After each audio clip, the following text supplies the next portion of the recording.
Com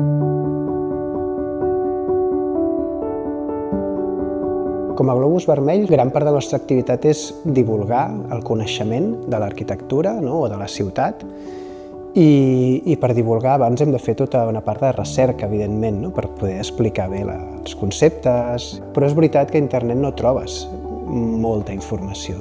On trobes molta, però a vegades és bastant superficial. Llavors em sembla supervaluós mantenir els llibres, posar-los en valor i posar-los a disposició de la ciutadania.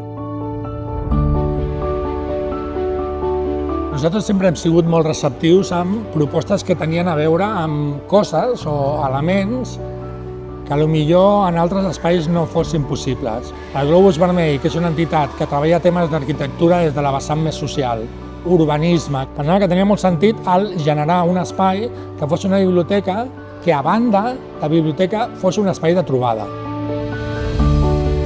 L'objectiu de la biblioteca és posar a disposició de la gent tots els fons que ja teníem originalment, després uns fons que són creixents, fons que tenen com 3 temàtiques principals, una és arquitectura i l'urbanisme, una altra és Barcelona en general, i l'altra és l'art en sentit com molt ampli, perquè sobretot és art plàstic, però després hi ha teatre, hi ha cinema, hi ha disseny, i és un espai que ara està obert a tothom, tant a les entitats de la pròpia Bòstic com al barri, no? La ciutadania.